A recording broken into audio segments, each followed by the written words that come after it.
جہیز کا کوئی تصور اسلام میں نہیں. خالص ہندوانہ رسم، خالص ہندوانہ رسم، خالص ہندوانہ رسم. ہندوؤں میں کیوں ہے؟ وہ اس لیے ہے، معقول بات ہے کہ لڑکی کا وراثت میں کوئی حصہ ہے ہی نہیں.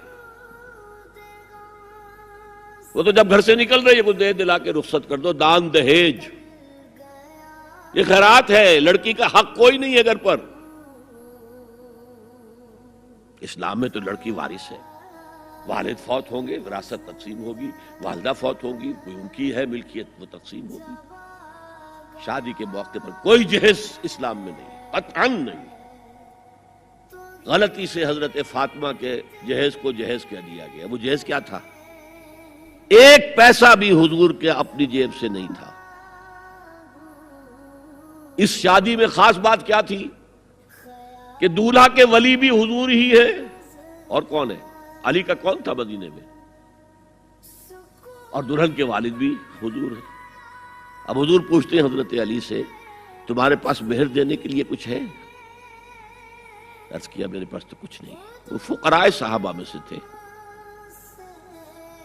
فرمایا مہر تو دینا ہے. تمہارے پاس ایک زرہ ہوتی تھی؟ جی ہاں زرہ تو ہے. انہوں نے یہ سمجھا زرہ تو جہاد کے لیے ہے، کوئی وہ دولت تو نہیں ہے. فرمایا جاؤ اسے بیچو یا گروی رکھ کے قرض لے کر آؤ. وہ گئے، حضرت عثمان نے خرید لی اور کچھ دنوں کے بعد واپس کر دی ہدیتاً. یہ زرہ میں ہدیہ آپ کو کر رہا ہوں. اس وقت اگر کہتے چھوڑو علی کہاں تو لو میں پیسے دے دیتا ہوں تمہیں، تو ان کی طبیعت پر بار ہوتا. اس پیسے سے حضور نے کچھ پیسے گھر بھیجے اندر، دلہن کو ذرا تیار کر دو.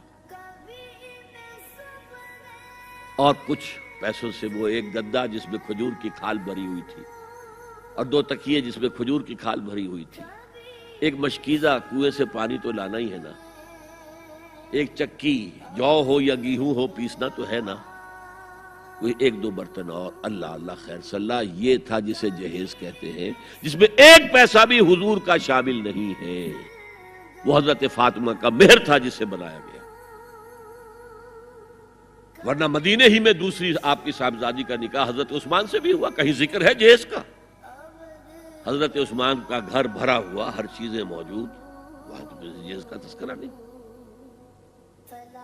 بہرحال یہ شادی کو آسان کرو، زنا کو مشکل بناؤ. یہاں شادی کے لیے 9 من تیل ہوگا تو رادھا ناچے گی، ورنہ یہ کہ بڑی ہو رہی ہے، عمر ہو رہی ہے، سب کچھ ہو رہا ہے، لیکن کچھ تقاضے تو ہے نا، آخر کچھ تو کرنا ہوتا ہے نا. آخر کچھ نہ کچھ لوگوں کو تو کھانا کھلانا ہی ہوتا ہے نا. بارات تو آخر آئے گی ہی نا، کچھ نہ کچھ تو دینا ہی ہوگا. کچھ جوڑے کپڑے، کچھ یہ. اسلام کا فلسفہ جو میں نے 4-5 باتیں آپ کو بتاؤں، فلسفہ یہ ہے کہ لڑکی کے باپ پر ایک پیسے کا بوجھ نہیں. اس نے لڑکی پال پوس کے تمہارے حوالے کر دیا، اب اور کیا چاہتے ہو تم؟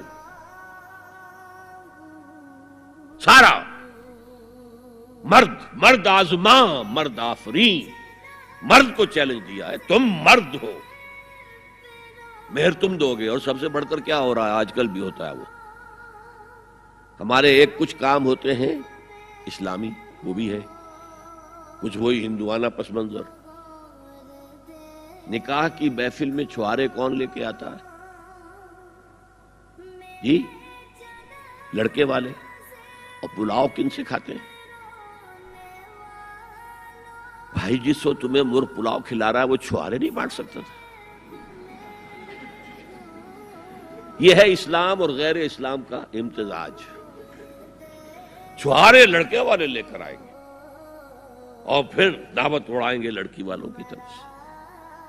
میں نے سنا ہے، میں اس کی تصدیق نہیں کر سکتا، کہ میوات میں جو مسلمان تھے جو شدی کی تحریک جن پر چلائی گئی تھی، اور بہت سے لوگ شدی ہو بھی گئے تھے، اور اس فتنے کے مقابلے کے لیے مولانا محمد الیاس رحمۃ اللہ علیہ نے یہ تبلیغی سلسلہ شروع کیا. وہاں سنا ہے کہ یہ ہوتا تھا، ایک تو نام بھی آدھے ہندوانہ آدھے مسلمان. اب شادی کرنی ہے، اچھا مولوی جی کو بلا لو، بول پڑھا دیں. لیکن وہ کہتے یہ بول پڑھانے سے یہ ہو گیا شادی؟ یہ تو سمجھ میں نہیں آئی. پھر وہ کہتے تھے پھیرے بھی ڈلوا لو. اب لڑکی کی چادر اور لڑکے کی چادر میں گرہ لگے اور پھر وہ سب کے سامنے 7 چکر لگائیں تب تو پتا چلا کہ بات پکی ہو گئی، ورنہ یہ کہ قبول کر لیا بس۔ واللہ عالم یہ لطیفہ ہے یا واقعہ ہے، لیکن یہ مجھے سنایا ہے بعض لوگوں نے کہ یہ وہاں ہوتا تھا، اطمینان نہیں ہوتا تھا، یہ بول کہنے سے بات ہو گئی۔